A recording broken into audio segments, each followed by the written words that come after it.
Assalamualaikum warahmatullahi wabarakatuh. Kami dari kumpulan 4 KPB 1 ingin membentangkan tajuk etika dan adab dalam masyarakat Cina di kampung Cina.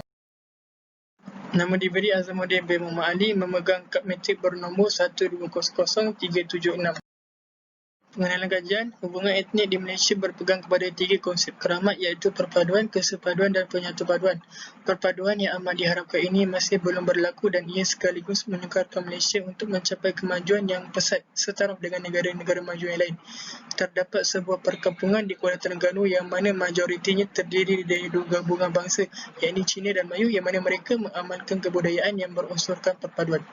Ia merupakan tradisi turun-temurun masyarakat Cina di sana sehinggakan keakraban antara mereka kekal hingga ke hari ini.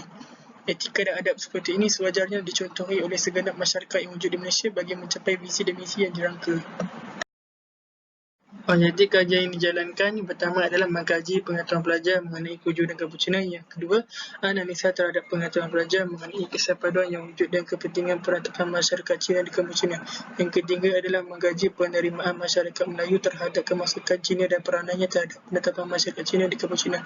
Yang terakhir adalah analisa mengenai pendapatan masyarakat Cina di kampung Cina.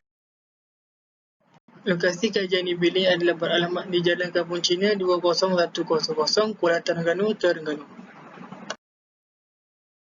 Kajian ini dijalankan ke atas mahasiswa Universiti Sains Islam Malaysia dan pelajar yang berumur sekitar 13 hingga 25 tahun. Kajian literatur. Saya Nur Atiqah binti Yusaini, nombor matrik 12000381. Kajian literatur. Maksud peradaban dari pelbagai aspek. Dalam bahan baca ini menyatakan maksud peradaban dari segi makna, istilah dan pelbagai aspek bahasa. Seterusnya, bahan baca ini menjelaskan makna peradaban dari perspektif agama Islam, iaitu mengaitkan perkataan dinun, adab dan umran. Bait ini menyatakan pelbagai jenis bahasa yang dapat menerangkan dan menjelaskan tentang peradaban. Antaranya ialah Cina iaitu Weng Ming yang bererti cerah, manakala bahasa Tamil peradaban dikaitkan dengan istilah Nakarikam. Jelaslah istilah peradaban dari sudut pelbagai bahasa mempunyai maksud dan pengertian tersendiri. Sejarah kehidupan kaum Cina Terengganu. Artikel ini menerangkan sejarah kampung Cina yang terletak di Kuala Terengganu. Jumlah populasi golongan Cina juga dinyatakan. Sejarah kampung Cina juga terwujud daripada hubungan perdagangan erat antara kerajaan Cina dengan kerajaan Terengganu. Menurut penulis, Terengganu mempunyai simpanan warisan bersejarah di sebuah tempat yang bernama Terengganu Chinatown. Bandar ini pernah menjadi sebuah pusat perdagangan dan perniagaan terkenal pada suatu ketika dahulu. Antaranya ialah perigi tertua, seni bina dan catatan bertulis. Masyarakat Cina juga memerlukan pengetahuan dan pendidikan dalam kehidupan sekaligus dapat meningkatkan taraf penduduk masyarakat Terengganu. Sambungan kajian literatur. Saya Siti Nurhusna binti Azmi, nombor matrik 12000380. Penerimaan dan hubungan masyarakat Melayu dan Cina di kampung Cina. Perkampungan ini membuktikan mereka mempunyai hubungan yang akrab sejak abad ke-16. Buktinya, telah wujud batu nisan Chu Chi Wu yang ditemui di Bukit Datu pada tahun 1651. Konsep akulturasi ini berlaku tanpa paksaan. Mereka menerima dan mengolah budaya asing tanpa hilang kepribadian kebudayaan asal. Contohnya, selain menutur bahasa Cina logat Hokkien, mereka mula menutur bahasa Melayu logat Terengganu. Mereka juga saling berkunjung ke rumah dan bertegur sapa. Jadi mereka tiada sebab dan alasan yang kukuh untuk bermusuh. Seterusnya, kesan peradaban kaum Cina terhadap ekonomi di Terengganu. Berbanding dengan komuniti lain, ekonomi komuniti Cina dilihat lebih dinamik. Segelintir masyarakat Cina melibatkan diri dalam bidang pertanian seperti menternak ayam dan pelbagai. Selain itu, pelbagai persatuan yang ditubuhkan seperti Persatuan Terengganu, Chinese Chamber, Persatuan Pembinaan Terengganu dan sebagainya yang berperanan sebagai penggerak dalam kegiatan ekonomi. Cina jelas dilihat melibatkan diri sebagai peniaga dan pemborong, manakala orang Melayu sebagai pekerja dan pembeli. Kewujudan pergantungan ini secara tidak langsung telah mengurangkan persengketaan di samping membantu memajukan ekonomi negeri tersebut. Metodologi kajian. Instrumen kajian.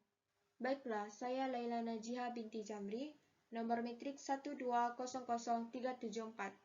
Seperti mana yang kita tahu bahawa kajian ini adalah berbentuk kajian lapangan.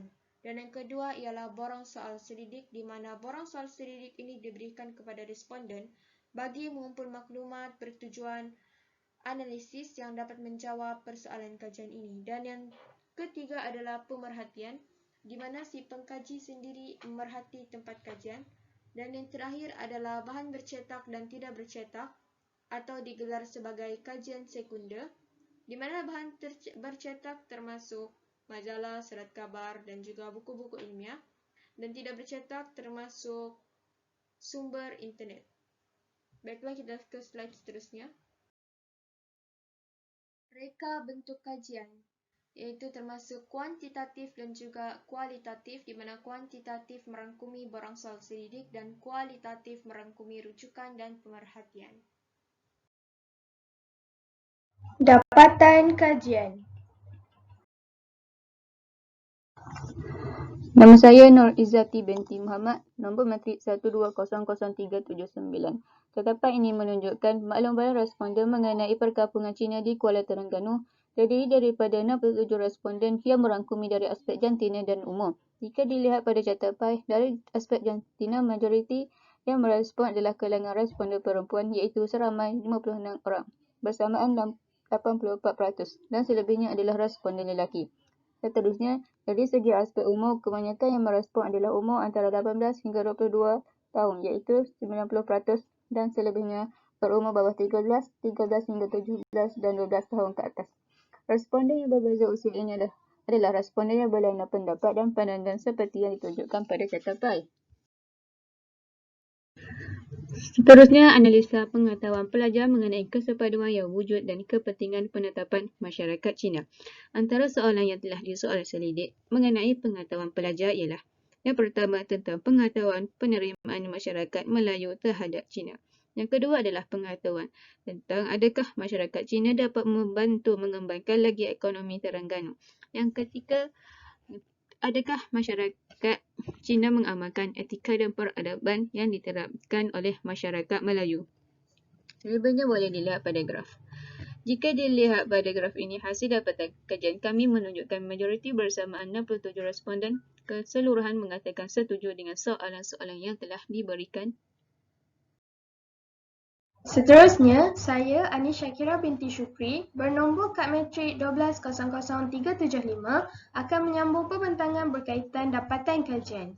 Subtopik seterusnya yang diajukan dalam soal selidik ialah mengenai pengetahuan pelajar tentang penerimaan masyarakat Melayu terhadap kemasukan Cina di kampung Cina dan peranannya. Pada soalan pertama iaitu, adakah masyarakat Melayu menerima kemasukan Cina di Kuala Terengganu, telah mendapat persetujuan semua responden. Hal ini adalah kerana jika masyarakat Melayu tidak menerima kemasukan Cina di Kuala Terengganu, bagaimana kampung Cina dapat ditubuhkan?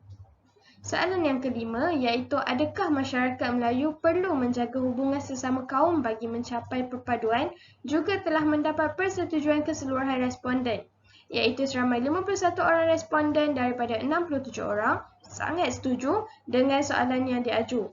Walhal selebihnya iaitu seramai 16 orang yang setuju sahaja. Dan soalan-soalan selanjutnya dapat dilihat seperti di dalam graf. Seterusnya, di dalam soal selidik ini juga, pengkaji telah mengkaji mengenai pengetahuan pelajar berkaitan kesan penetapan masyarakat Cina di kampung Cina Kuala Terengganu. Pada pernyataan kedua iaitu, kampung Cina merupakan tempat pelancongan yang dikunjungi ramai. Pernyataan ini mendapat sokongan majoriti iaitu terdapat 16 orang responden dari 67 orang yang sangat setuju dan terdapat 46 orang yang setuju. Namun, terdapat juga yang tidak bersetuju iaitu hanya seramai 5 orang.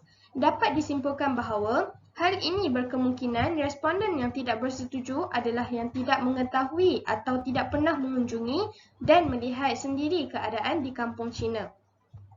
Pada pernyataan ketiga, pengkaji secara bersengaja meletakkan pernyataan yang negatif iaitu masyarakat Cina di kampung Cina menyebabkan kejatuhan ekonomi kepada negeri Terengganu. Pernyataan ini tidak dipersetujui oleh majoriti responden iaitu seperti yang dapat kita lihat seramai 64 orang responden yang tidak bersetuju. Namun terdapat juga yang hanya bersetuju iaitu seramai 3 orang daripada 67 orang responden.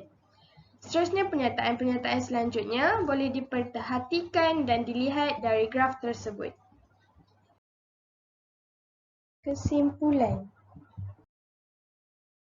Kesimpulannya, Kesepaduan yang wujud dalam masyarakat di kampung Cina telah memberi banyak kebaikan kepada Malaysia dalam pelbagai sektor seperti sektor pelancongan dan sektor ekonomi. Selain itu, etika dan peradaban yang diamalkan oleh masyarakat Cina di kampung Cina merupakan salah satu faktor yang dapat menarik pelancong untuk melancong ke negeri Terengganu. Dialek yang digunakan juga membantu mengukuhkan kesepaduan yang wujud apabila dialek Melayu Terengganu digunakan secara kerap dalam urusan perniagaan. Seterusnya, pihak berwajib seperti Kementerian Pendidikan perlu mempromosikan dan menjadikan masyarakat di kampung Cina sebagai contoh kepada seluruh rakyat Malaysia. Akhir sekali, setiap individu perlulah mengamalkan etika dan peradaban agar Malaysia dapat mengecapi perpaduan yang diingini. Sekian, terima kasih.